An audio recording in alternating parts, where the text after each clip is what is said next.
It's been a few years since I asked here what might happen if we all awoke to the headline, Google merges with Facebook.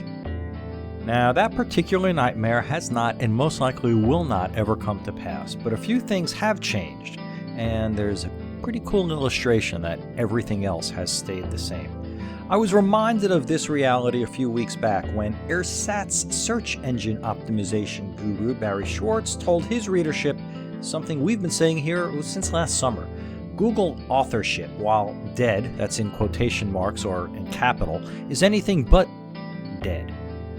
Back then, Google did what was a major about face on their handling of authorship, big A on that one, demoting it from a major, actionable, visual signal to something they then stopped talking about.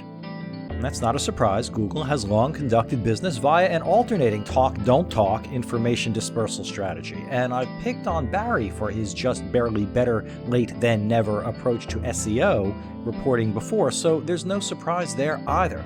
But the statement, Google merges with Facebook, is becoming, if not any more accurate literally, way more accurate in the metaphorical sense.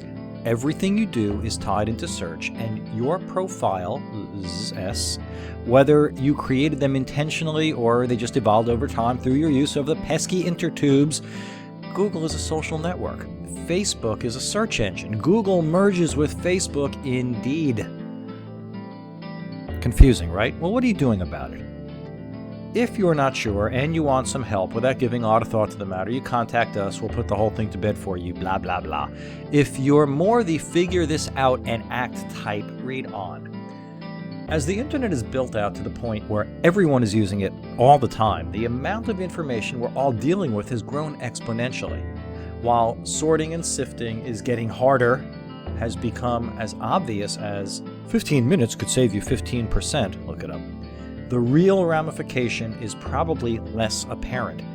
No one is listening to you. Speaking strictly, that's not true. Someone is listening. Google merges with Facebook, remember? But get past the growing problem of getting attention and you realize that the bigger one is keeping people's attention long enough to create what's called a conversion event. I was speaking with a client earlier today who does some of the most beautiful presentations you'll ever see, and he's been doing it for about 20 years, and he has a great reputation. Even he's running up against this wall. His answer guy crafted solution? Stop trying to get people to listen to your big message and concentrate instead on one small one. So what's your small message? That one is not always easy to figure out, so again, if you need help, we're right here. Either way, though, there is an important lesson to be relearned. This stuff is getting harder. You've got a plan for when Google merges with Facebook, right? I'm the answer guy, and I'll be back.